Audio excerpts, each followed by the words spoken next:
Okay, we're looking at the next part on trig, which is solving equations, and there's a direct link to graphing them as well.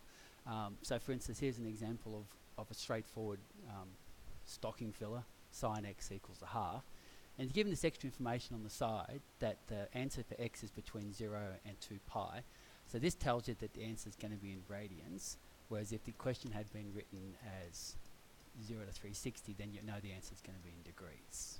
Okay, so that's important that you have a look at those numbers. Just to remind you about some of the things hopefully you remembered from previous, the quadrants, a unit circle, first, second, third and fourth, and we have all stations to central, which tells us the positive relationship, so this means that sine is positive, but the other guys are negative. And the other little formulas you have to know are in the first quadrant, the answers are theta, and then it's pi minus theta, pi plus theta, and 2 pi minus theta. Okay. Again, talk to me in class if you need to about those, the unit circle. And the other thing you have to know are these exact values. They come up a lot of times. If these numbers are in the question, then we know that the answers are going to be exactly pi on 6, pi on 4, and pi on 3. But like for instance, if the fraction was not a half, it was a third, then the answer is not going to be an exact value, it'll be decimal places. Okay, so these are the sine of 30, sine of 45, sine of 60 are these numbers. Once you've got the sine, then you reverse it for the cos, and then the tan is the tan relationship is just sine over cos. Again, talk to me in class if you need to about those, and we can go through them again. Okay, so coming across when you're ready. Okay, now let's talk about sine x equals a half. And when I drew the sine graph, which was this periodic function, I could keep the graph going for infinity. And what this question is saying is, if I had a value of a half, what would the answers be? And the answer is this yellow line would intersect with the curve in an infinite number of spots. Okay, so what we do is the domain is restricted. For instance, it's just one lap, 0 to 2 pi. Or for instance, it could be minus 180 to positive 180, which would still be a lap. But this tells you that instead of having an infinite number of answers, there's going to be less answers. So here are the steps that we're going to do to solve an equation like sine x equals half. And the first thing you do is you're going to name the quadrants. So for instance, first quadrant, second quadrant, third quadrant. So the first step is you name the quadrants that, for instance, sine is positive. And in the way I'm teaching it, regardless of which quadrant you're going to find, you always find the first quadrant answer, even if this is not one of the quadrants you need, because in my method, we're using the formulas, these formulas. So we've got theta, pi minus theta, pi plus theta, 2 pi minus theta. So all the formulas have the thing theta in it, which is your answer in the first quadrant. So you've got to use first quadrant, and then we're going to use those little formulas to help us find the answer. And then, not that you've got time, but you can check all your answers on your calculator. Okay, so this is what we'll be doing, those 4 steps every single time. So copy them down and come across. Okay, so we're looking at sine x equals a half between 0 and 2 pi. So we've got all stations to central.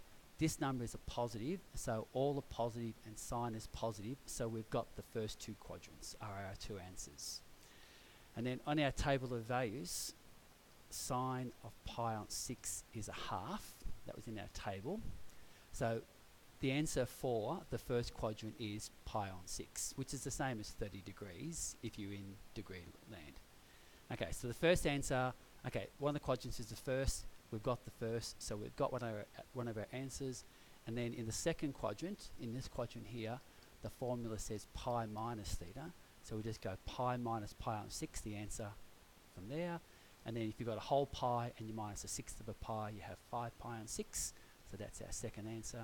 And then if you've got time on your calculator, sine of pi on 6 and sine of 5 pi on 6 both equal a half.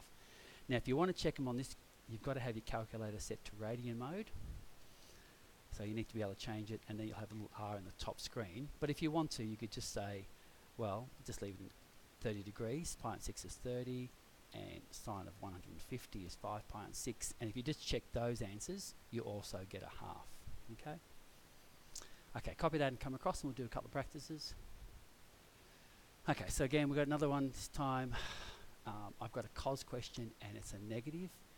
Okay, so looking at the quadrants, all stations to central, all is positive, cos is positive, so the two quadrants for negative are the second and third quadrants. Okay, that gives us a negative value.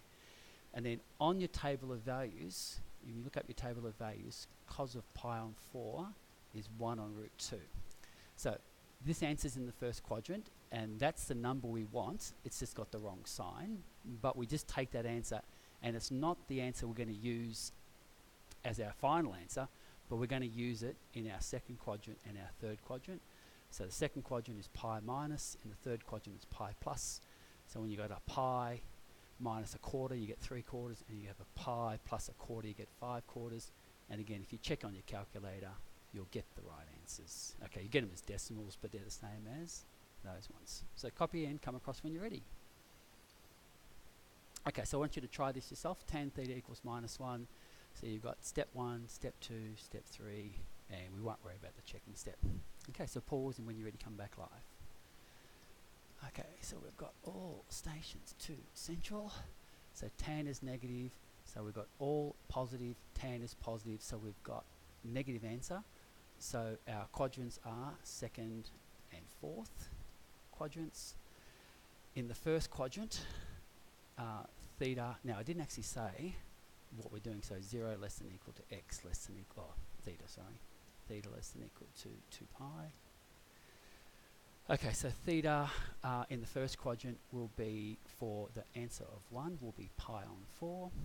And so our answers in the second quadrant, theta equals pi minus pi on 4. And in the fourth quadrant, theta equals 2 pi minus pi on 4, which is 7 pi on 4. And then again, you can check those answers, and they're the right answers. Okay, let's do some more practice. Okay, so there's another one, some harder ones. Okay, so I've got sine squared. Now sine squared is the same as sine theta all squared. Okay, so what you do here is, first step is sine theta equals plus or minus the square root of 1 on 2, which is plus or minus, the square root of 1 is 1, the square root of 2 you can't find. And so that's what sine theta, so that's the question we're actually doing. Now because it's a plus and a minus, and I didn't actually say what theta was, so we'll stay in radians. So basically, plus and minus means you've got all 4 quadrants. Okay, so step 1 is first quadrant, second quadrant, third quadrant, and fourth quadrant. Okay, 2 of them would be the plus, and 2 will be the minus, and so we need all 4 quadrants. And so, in the first quadrant, theta, now 1 on root 2 is pi on 4. And so that's step 3. We've got the first quadrant. Now we'll do the second quadrant. So it's pi minus. In the third, theta equals pi plus. And in the fourth, theta equals 2 pi minus, which is 7 pi on 4. Okay, so just be ready for those ones. Again, you just take the square root of both sides. Okay, copy and come across. We've got one more to go. Okay, so this one I want you to try yourself. Again, I've got, you can put the domain in. Theta less than equal to 2 pi. Okay, so have a go yourself again. It's got the square, so see how you go with that one. Okay, so the first step you do is cos theta equals plus or minus the square root of 3 on 4, which is plus or minus root 3 on 2, and then that's one of your exact values.